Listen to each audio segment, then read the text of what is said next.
नमस्कार, श्री स्वामी समर्थ. तुम्हा सर्वांचं माझ्या यूट्यूब चॅनलमध्ये स्वागत आहे. तुम्ही जर अजून चॅनलला सबस्क्राईब केलं नसेल तर सबस्क्राईब करा आणि बेल आयकॉनवर क्लिक करा, म्हणजे माझे सर्व व्हिडिओ आणि माहिती तुमच्यापर्यंत पोहोचून जाईल.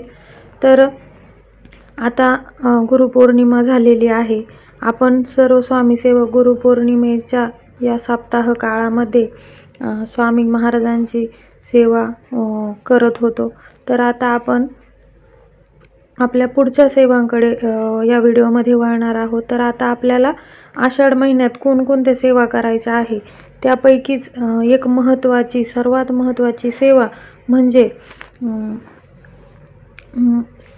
साती आसरांची सेवा किंवा 7 अप्सरांची सेवा. बघा, आता साती आसरा म्हणजे 7 अप्सरा असं म्हणतात किंवा यांना जलदेवता असंही म्हणतात, 7 जलदेवता असंही म्हणतात. आपल्या मनुष्य जीवनातील कोणत्याही चांगल्या अथवा वाईट कार्याला प्रारंभ करताना या देवतांचं स्मरण करण्याची प्रथा आपल्या संस्कृतीत दिसून येते. तर या साती आसरांना काही ठिकाणी साती आसरा, सप्त अप्सरा किंवा माऊलाया किंवा 7 बाया अशा वेगवेगळ्या नावांनी प्रांतपरत्वे ओळखलं जातं.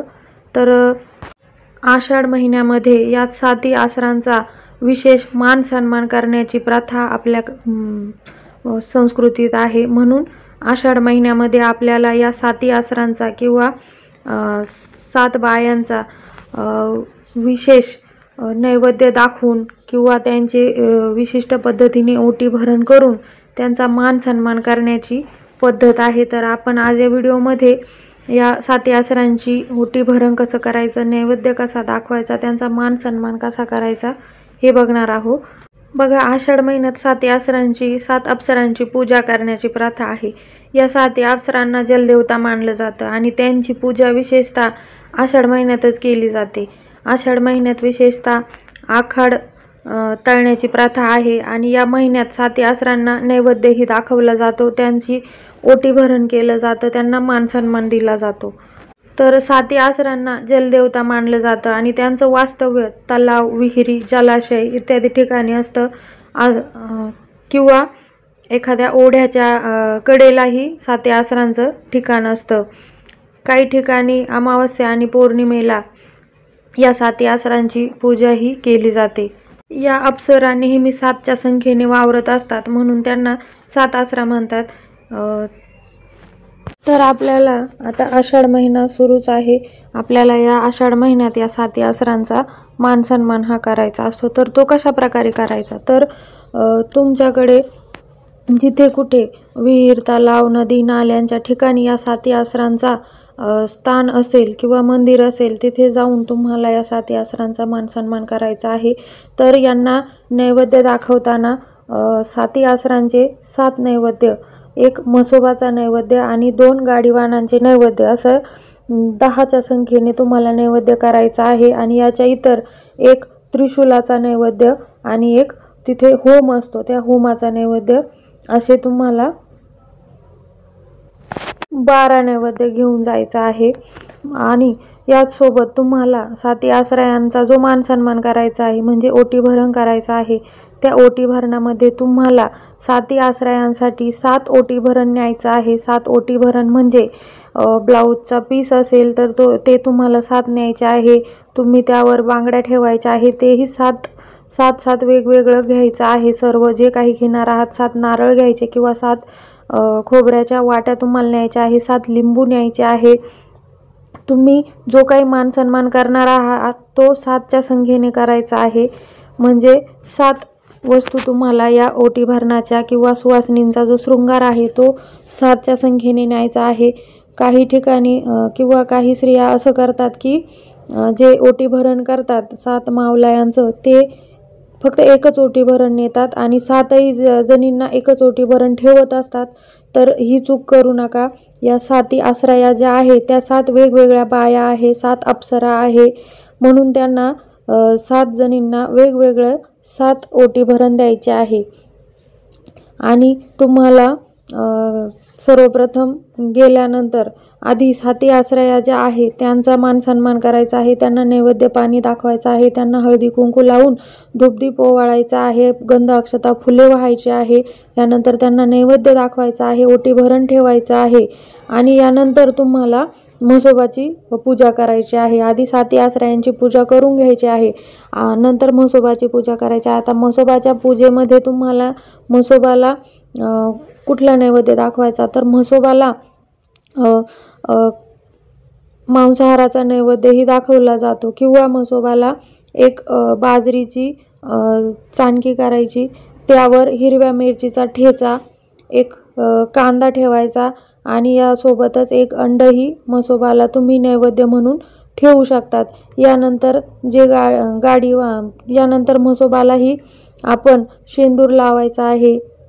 आपल्यासोबत एखादा पुरुष किंवा मुलगा घेऊन जायचा आहे जाताना पूजेच्या वेळेस आणि म्हसोबाला शेंदूर लावायचा किंवा म्हसोबाची पूजा करायची ही त्या पुरुषाकडून किंवा मुलाकडून करून घ्यायची असते। म्हसोबा महाराजांना तुम्ही शेंदूर लावून घ्यायचा आहे, त्यांना नैवेद्य दाखवायचा आहे, धूपदीप ओवाळायचा आहे, गंध अक्षता फुले व्हायचे आहे। यानंतर जे 2 गाडीवान असतात त्या 2 गाडीवानांनाही 2 नैवेद्य तुम्हाला ठेवायचे आहे, त्यांनाही धूपदीप ओवाळायचा आहे, गंध अक्षता फुले व्हायचे आहे आणि नैवेद्य ठेवायचा आहे। यानंतर तुम्हाला साती आसरांचा जय जयकार करायचा आहे। साती आसरां की जय, म्हसोबाच्या नावानं चांग भलं असं म्हणून तुम्हाला जय जयकार करायचा आहे। यानंतर तिथे जो त्रिशूल असतो त्या त्रिशूलालाही तुम्हाला हळद कुंकू गंध अक्षता फुले व्हायचे आहे, धूपदीप ओवाळायचा आहे आणि त्या त्रिशूलालाही एक नैवेद्य तुम्हाला ठेवायचा आहे। यानंतर तुम्हाला तिथे जो काही होम असेल तिथे तुम्हाला एक नैवेद्य ठेवायचा आहे। आता यानंतर जर ह्या साती आसरा तुमच्या एखाद्या नदीच्या किनारी, ओढ्याच्या किनारी किंवा विहिरी तलावाच्या ठिकाणी असेल तर तुम्हाला एक नैवेद्य त्या विहिरी तलावाला किंवा नदीला विहिरीला ठेवायचा आहे आणि तुम्हाला या साती आसरांचं दर्शन घ्यायचं आहे। तुमच्या घरात लहान मुले असतील तर त्या लहान मुलांनाही तुम्हाला साती आसरांचं, म्हसोबा महाराजांचं दर्शन घ्यायचं आहे। बघा, गावोगावी किंवा प्रांत परत्वे या साती आसरांविषयी किंवा सप्तमातृकांविषयी वेगवेगळे समज आहेत। काही ठिकाणी असं म्हणतात की तरुण मुली अथवा 1-2 मुलं झालेल्या स्त्रिया काही कारणाने यांनी जर पाण्यात जीव दिला, आत्महत्या केली तर त्यांचा आत्मा या स्वरूपात भूतलावर पुन्हा वावरत असतो। तसेच एखादी स्त्री बाळंतपणाच्या काळामध्ये मृत्यू पावली तर ती पुन्हा या योनीमध्ये वावरते।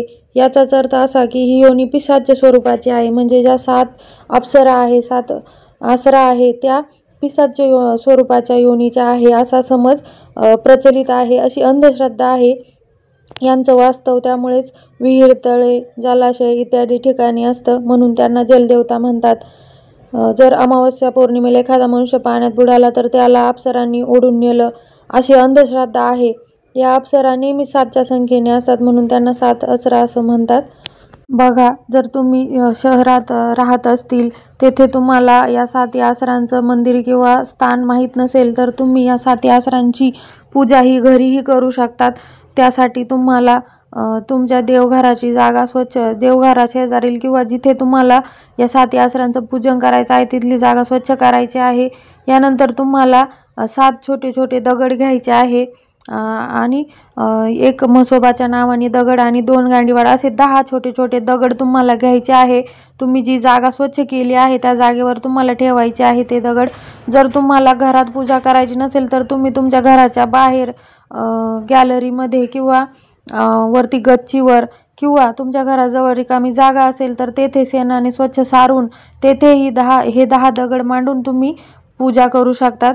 तर 7 दगड हे साती आसरांच्या नावाचे, 1 दगड म्हसोबाच्या नावाचा आणि 2 दगड गाडीवानांच्या नावाचे असे 10 दगड तुम्हाला पूजेमध्ये ठेवायचे आहे। त्या दगडांना तुम्हाला आधी पाणी टाकून पूजा करून घ्यायची आहे। त्यानंतर साती आसरांना तुम्हाला हळद कुंकू लावायची, फुले गंध अक्षता व्हायची आहे, धूपदीप ओवाळायचा आहे, त्यांना तुम्ही जे काही ओटी भरण असेल ते ठेवायचं आहे, नैवेद्य 7 त्यांच्या नावचे ठेवायचे आहे आणि यानंतर तुम्हाला म्हसोबाच्या नावाच्या दगडाची पूजा करायची आहे. त्यालाही तुम्ही हळद कुंकू शेंदूर लावायचा आहे, अक्षता फुले गंध धूपदीप ओवाळायचा आहे.